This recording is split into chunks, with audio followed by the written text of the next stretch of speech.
Hi friends, welcome to Chaitra blogs. ಇವತ್ತಿನ blog ಬಂದು ಅಕ್ಷಯ ತೃತೀಯ ದಿನದ್ದು. ನಾನೊಂದು ಸ್ವಲ್ಪ ಲೇಟಾಗಿ ಅಪ್ಲೋಡ್ ಮಾಡ್ತಾಯಿದ್ದೀನಿ.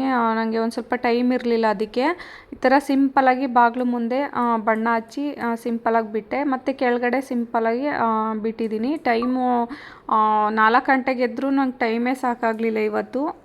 ನೋಡ್ತಾ ಇರ್ಬೋದು, ಗ್ಯಾಸ್ ಎಲ್ಲ ಕ್ಲೀನ್ ಮಾಡಿ ಪ್ರಸಾದ ಮಾಡೋಣ ಇವತ್ತು ಸಿಹಿ ಪೊಂಗಲ್ಲು ಅಂತ ಅಂದ್ಬಿಟ್ಟು ಹಸಿರು ಬೇಳೆ ಹುರಿದು ಮತ್ತು ಅಕ್ಕಿ ಹಾಕಿ ಕೂಗಕ್ಕಿಟ್ಟೆ. ಮತ್ತು ನೆಕ್ಸ್ಟು ಈ ಕಡೆ ಕಡಲೆಕಾಳು ಉನಿ ಹಾಕಿದ್ದೀನಿ. ನೋಡ್ತಾ ಇರ್ಬೋದು, ಇದು ಹಸುಗೆ.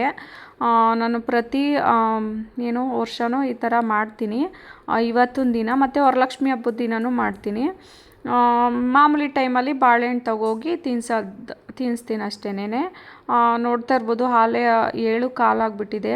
ಮತ್ತು ಪೂಜೆ ಮಾಡೋಣ ಅಂತ ಅಂದ್ಬಿಟ್ಟು ನಾನು ಯಾವ ಥರ ಪೂಜೆ ಮಾಡ್ತೀನಿ ಸಿಂಪಲಾಗಿ ಅಕ್ಷಯ ತೃತೀಯ ದಿನ ಅಂತ ನಿಮಗೂ ಸಿಂಪಲಾಗಿ ತಿಳಿಸ್ಕೊಡ್ತೀನಿ. ನೋಡ್ತಾ ಇರ್ಬೋದು, ನಾನು ಪ್ರತಿ ವರ್ಷವೂ ಇದೇ ಥರ ಮಾಡೋದು. ಒಂದು ಮಣೆ ಮೇಲೆ ಕುಬೇರ ಯಂತ್ರದ್ದು ಒಂದು ರಂಗೋಲಿ ಬಿಡ್ತೀನಿ. ಈ ಕಡೆ ಇನ್ನೊಂದು ರಂಗೋಲಿ ಬಿಟ್ಟಿದ್ದೀನಿ. ಇಲ್ಲಿ ಒಂದು ಪುಟಾಣಿದು ಒಂದು ಲಕ್ಷ್ಮಿ ಇದೆ ನನ್ನ ಹತ್ರ ವಿಗ್ರಹ. ಮತ್ತು ಅಲ್ಲಿ ಕಾಮಾಕ್ಷಿ ದೀಪ ಹಚ್ಚೋಣ ಅಂತ ಅಂದ್ಬಿಟ್ಟು ಸಿಂಪಲಾಗಿ ರಂಗೋಲಿ ಬಿಟ್ಟಿದ್ದೀನಿ. ಮತ್ತು ಮೇಲ್ಗಡೆ 2 ದೀಪ, ಇಲ್ಲಿ 2 ದೀಪ, 5 ದೀಪ ಹಚ್ಚೋಣ ಅಂತ ಅಂದ್ಬಿಟ್ಟು ನೋಡಿ. ಇದು ನಾನು ಆವಾಗಲಿಂದ ಈಗ 3 ವರ್ಷದಿಂದ ಮಾಡ್ತಾಯಿದ್ದೀನಿ. ಎಷ್ಟೇ ಕಾಸು ತೊಂದರೆ ಬಂದ್ರೂ ಒಂಥರ ಅಲ್ಲಿ ಬಂದು ಅಲ್ಲೇ ಕ್ಲಿಯರ್ ಆಗಬೇಕು, ಆ ಥರ ಆಗುತ್ತೆ. ಮಾತ್ರ ಒಂದು ಸ್ವಲ್ಪ ಪಾಸಿಟಿವ್ ಎನರ್ಜಿ ಕೊಡುತ್ತೆ. ಇದು ಕುಬೇರ ಯಂತ್ರ ಅಂತ ನಾನು 3 ವರ್ಷದಿಂದ ಮಾಡ್ತಿದ್ದೀನಿ. ತುಂಬಾ ಚೆನ್ನಾಗಿ ವರ್ಕ್ ಆಗುತ್ತೆ. ಇದು ಬಂದು ಅಮಾವಾಸ್ಯೆ ಹುಣ್ಣಿಮೆಗೆ ಪೂಜೆ ಮಾಡಬೇಕು. ಮತ್ತು ಅಕ್ಷಯ ತೃತೀಯ ದಿನ ಮತ್ತು ವರಲಕ್ಷ್ಮಿ ಹಬ್ಬದ ದಿನ ಇಷ್ಟು ದಿನ ಮಾಡ್ಕೊತೀನಿ. ಏನಿಲ್ಲ, ಆ ಥರ ಬರ್ಕೊಂಡು ಮೇಲ್ಗಡೆ 1 ರೂಪಾಯಿ ಕಾಯಿನ್ ಇಟ್ಟು ಅರಿಶಿನ ಕುಂಕುಮ ಇಟ್ಟು ಮತ್ತು ಒಂದೊಂದು ಹೂವು ಇಡೋದು ಅಷ್ಟೇನೆ. ಕೆಳಗಡೆ ಅಮಾವಾಸ್ಯೆ ಹುಣ್ಣಿಮೆ ಇಲ್ಲಾಂದರೆ ವರಲಕ್ಷ್ಮಿ ಹಬ್ಬದ ದಿನ ಮತ್ತು ಅಕ್ಷಯ ತೃತೀಯ ದಿನ ಇವೆರಡು ದಿನ ಕೆಳಗಡೆ ಕುಬೇರದ್ದು ಒಂದು ರಂಗೋಲಿ ಬಿಟ್ಟರೆ ಆಯಿತು. ಈ ಮಾಮೂಲಿ ದಿನ ರಂಗೋಲಿ ಬಿಡೋದಿಲ್ಲ. ಜಸ್ಟ್ ಹಂಗೆ ಅರಿಶಿನ ಕುಂಕುಮ ಹಾಕಿ ಹೂವು ಇಟ್ಟು ಪೂಜೆ ಮಾಡ್ತೀನಿ ಅಷ್ಟೇ. ಇಲ್ಲಿ ನೋಡ್ತಾ ಇರ್ಬೋದು, ಕಾಮಾಕ್ಷಿ ದೀಪ ಹಚ್ಚೋಣ ಅಂತ ಅಂದ್ಬಿಟ್ಟು ಒಂದು ತಟ್ಟೆ ಮತ್ತು 5 ರೂಪಾಯಿ ಕಾಯನ್ನು ಅರಿಶಿನ ಕುಂಕುಮ ಇಟ್ಟು ಕಾಮಾಕ್ಷಿ ದೀಪ ಇಟ್ಟು ಅದಕ್ಕೆ ತುಪ್ಪದ ದೀಪ ಇಲ್ಲಾಂದರೆ ಕೊಬ್ಬರಿ ಎಣ್ಣೆ ದೀಪ ಇವೆರಡೇ ಹಚ್ಚಬೇಕು ಕಾಮಾಕ್ಷಿ ದೀಪಕ್ಕೆ. ಇನ್ಯಾವುದು ಎಣ್ಣೆ ಉಪಯೋಗಿಸೋಂಗಿಲ್ಲ. ಅದಕ್ಕೆ ಒಂದು ಸ್ವಲ್ಪ ನಾನು ಮಲ್ಲಿಗೆ ಎಣ್ಣೆ ಅಂತ ಬರುತ್ತೆ, ಅದು ಒಂದು ಸ್ವಲ್ಪ ಕ್ವಾಂಟಿಟಿಗೆ ಜಾಸ್ತಿ ರೇಟು. ಅದು 2 ಡ್ರಾಪ್ ಹಾಕಿದ್ರೆ ಸಾಕು. ಇವತ್ತು ಒಂದು ಸ್ವಲ್ಪ ತುಪ್ಪ ಹಾಕ್ಕೊಂಡು ಹಚ್ಚಿದ್ದೀನಿ. ತುಪ್ಪನ ಒಂದು ಸ್ವಲ್ಪ ಬಿಸಿ ಮಾಡಿ ಹಾಕಿದ್ರೆ ಬೆಟರು. ಏಕೆಂದರೆ ಹಂಗೆ ದೀಪ ಸರಿಯಾಗಿ ಅಷ್ಟು ಉರಿಯೋದಿಲ್ಲ. ಗಟ್ಟಿ ತುಪ್ಪ ಹಂಗೆ ಹಾಕ್ಬಿಟ್ರೆ ಸ್ವಲ್ಪ ಬೆಚ್ಚಗೆ ಮಾಡಿ ಹಾಕ್ತೀನಿ. ಆವಾಗ ಚೆನ್ನಾಗಿ ಫುಲ್ಲು ಉರಿಯುತ್ತದೆ ಕಾಮಾಕ್ಷಿ ದೀಪಕ್ಕೆ. ನೆಕ್ಸ್ಟ್ ಬಂದು ಈಗ ಒಂದು ಕರ್ಚಿಫಲ್ಲಿ ತೋರಿಸಿದ್ನಲ್ಲ ಫ್ರೆಂಡ್ಸ್, ಇದಕ್ಕೆ ಲಕ್ಷ್ಮಿಗೆ ಏನೇನು ಇಷ್ಟ ಅದು 6 ಐಟಮ್ ತೊಗೊಂಡಿದ್ದೀನಿ. ಒಂದು ಗೋಮತಿ ಚಕ್ರ ಮತ್ತು ಕವಡೆ, ಅದು ಕವಡೆ ಯೆಲ್ಲೋ ಕಲರೇ ತೊಗೋಬೇಕು. ಮತ್ತು ಕರ್ಪೂರ 6 ತೊಗೋಬೇಕು, 6 ಕಾಯಿನ್ ತೊಗೋಬೇಕು. ಮತ್ತು ಅಡಿಕೆ ಒಂದು 6 ತೊಗೋಬೇಕು. ಎಲ್ಲ 6 ತೊಗೊಂಡಿದ್ದೀನಿ. ನೋಡ್ತಾ ಇರ್ಬೋದು, 6 ಐಟಮ್ 6 ಥರ ತೊಗೋಬೇಕು. ನೋಡಿ, ಇದೆಲ್ಲ ಫುಲ್ಲು ಕಟ್ಟಿ ಒಂದು ವೈಟ್ ಕರ್ಚೀಫ್ಗೆ ಅದನ್ನೆಲ್ಲ ಹಾಕಿ ಮತ್ತು ಅರಿಶಿನ ಕುಂಕುಮ ಹೂವು ಎಲ್ಲ ಹಾಕಿ ಗಂಟು ಕಟ್ಟಿ, ಇವತ್ತು ಗಂಟು ಕಟ್ಟಂಗಿಲ್ಲ, ಬೆಳಗ್ಗೆ ಮಾರ್ನಿಂಗ್ ಮಾಡಬೇಕು.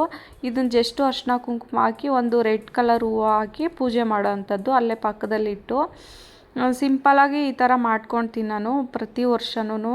ನೋಡ್ತಾ ಇರ್ಬೋದು, ಇದು ಕ್ಯಾಶ್ ಬ್ಯಾಕ್. ನಾವು ಎಲ್ಲಿ ನಾವು ಒಡವೆ ಆಗಲಿ ಮತ್ತು ದುಡ್ಡಾಗಲಿ ಇಡ್ತೀವಿ ಅಲ್ಲಿ ತಗೋಗಿ ಗಂಟು ಕಟ್ಟಿ ನೆಕ್ಸ್ಟ್ ಮಾರ್ನಿಂಗು ಪೂಜೆ ಮಾಡಿ ಅಲ್ಲಿ ಇಡೋ ಅಂಥದ್ದು. ಮತ್ತು ಅಮಾವಾಸ್ಯೆ ಹುಣ್ಣಿಮೆ ಅವ 2 ದಿನವೂ ತೊಗೊಬಂದು ಮತ್ತೆ ಪೂಜೆ ಮಾಡಿ ಮಾರ್ನಿಂಗ್ ಮತ್ತೆ ಪೂಜೆ ಎಲ್ಲ ಮಾಡಿ ಹಂಗೇ ತಗೋಗಿ ಇಟ್ಬಿಡ್ತೀನಿ. ಇದು ಅಮಾವಾಸ್ಯೆ ಹುಣ್ಣಿಮೆ ಮತ್ತು ಅಕ್ಷಯ ತೃತೀಯ ದಿನ ಮತ್ತು ವರಲಕ್ಷ್ಮಿ ಹಬ್ಬದ ದಿನ ಇಷ್ಟೇ ನಾನು ಓಪನ್ ಮಾಡೋದು ಇದನ್ನು.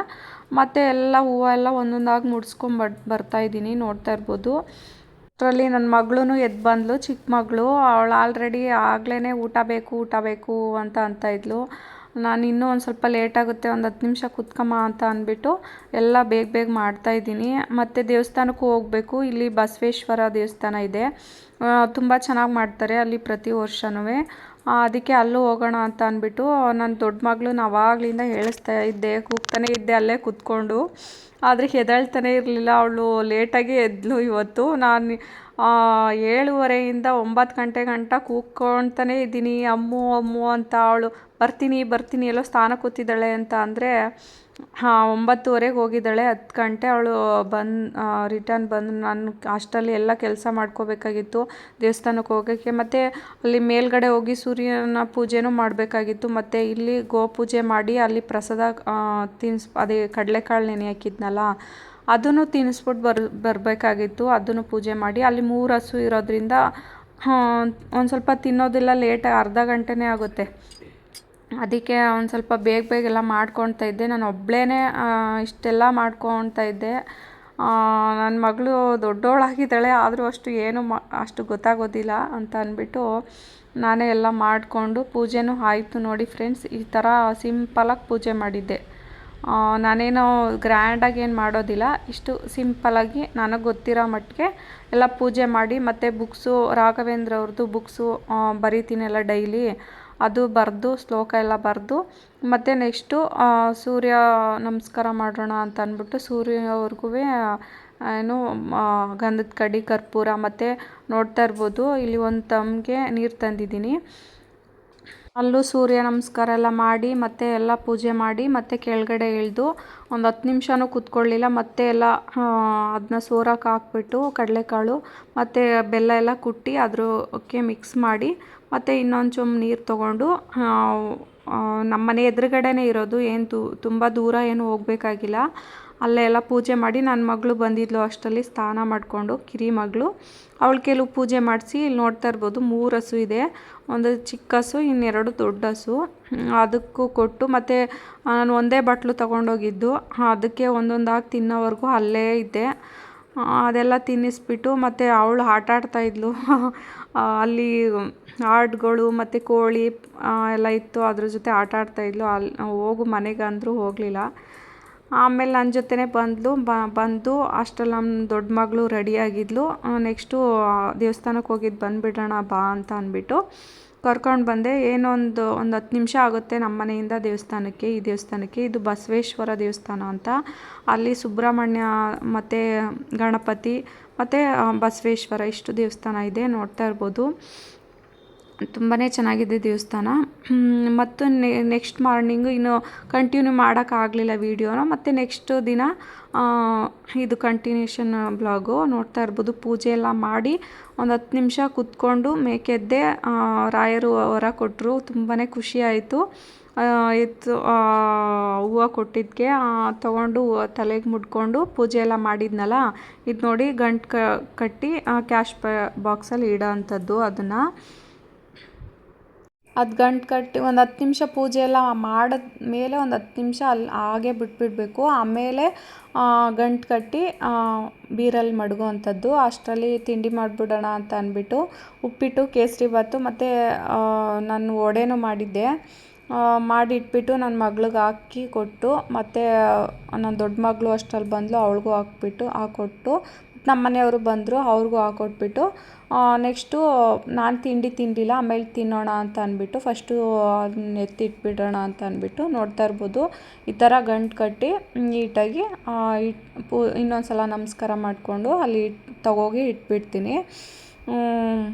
ಇಟ್ಬಿಟ್ಟು ಬಂದು ನಾನು ತಿಂಡಿ ತಿಂದ್ಕೊಂಡು ಒಂದು ಸ್ವಲ್ಪ ರೆಸ್ಟ್ ಮಾಡಿ, ಆಮೇಲೆ ಅಡುಗೆ ಪ್ರಿಪೇರ್ ಮಾಡಿ, ಆಮೇಲೆ ಒಂದು ಸ್ವಲ್ಪ ರೆಸ್ಟ್ ಮಾಡಿ, ಮತ್ತು ಸಂಜೆ ರಾಯರು ಮಠಕ್ಕೂ ಹೋಗಬೇಕಾಗಿತ್ತು. ಅಲ್ಲೂ ಹೋಗಿದ್ದು ಬಂದು ಇದಾಗಿತ್ತು ಫ್ರೆಂಡ್ಸ್ ನನ್ನ ವಿಡಿಯೋ.